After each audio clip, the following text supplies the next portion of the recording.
Isang linggo na mula ng hagupitin ng bagyong Nona ang bansa. Pero ang mga taga-Corcuera sa Romblon, hirap pa rin bumangon mula sa pananalasa. Ang panawagan ng mga residente, tinutukan ni Jam Sisante. Maaraw at maganda na ang panahon sa bayan ng Corcuera, Romblon, isang linggo matapos manalasa ang bagyong Nona. Pero ang mga bumagsak na bahay at poste, heto't nakatumba pa rin. Lahat po yan ay talagang nagibaho at nilipad. Muntik pa kaming tamaan ng aking ama. Problema rin nila ang pantawid ng gutom at kabuhayan. Yung mga bata nung umagay humihingi ng pagkain at nagugutom na wala namang maibigay, wala namang luto kami. Ang masaklap pa, magpapasko ang buong bayan ng walang kuryente. Hindi namin maayos ito sa loob ng 2 buwan. So magpapasko sila sa ng Magpapasko po ang bayan namin na madilim. Panawagan ng mga residente, Yung matulungan po kami sa aming kabuhayan.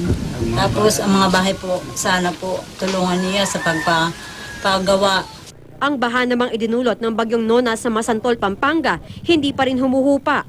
Pero ang mga residente tuloy pa rin sa pagsisimbang gabi kahit binahari ng kapilya. Ang tanong lang nila, isa lang, matutuloy po ba ang simbang gabi? Ang sagot ko lang sa kanila, basta mayroong bangka, walang problema. Tumulong na rin ang lokal na pamahalaan. Nagtayo ng tolda para pagdausan ng misa kahit pa sa gilid lang ng kalsada. This is the true spirit of Christmas.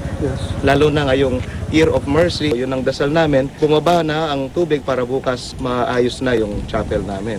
Nagmistulang sinkhole naman ang Marikina Infanta Road sa Infanta, Quezon dahil sa lawak na pinsala ng landslide at baha. Pati nagdudugtong na tulay, nasira. Mapipilitan tuloy ang mga motoristang dumaan sa mas malayong ruta. Jam Sisante, nakatutok, 24 oras.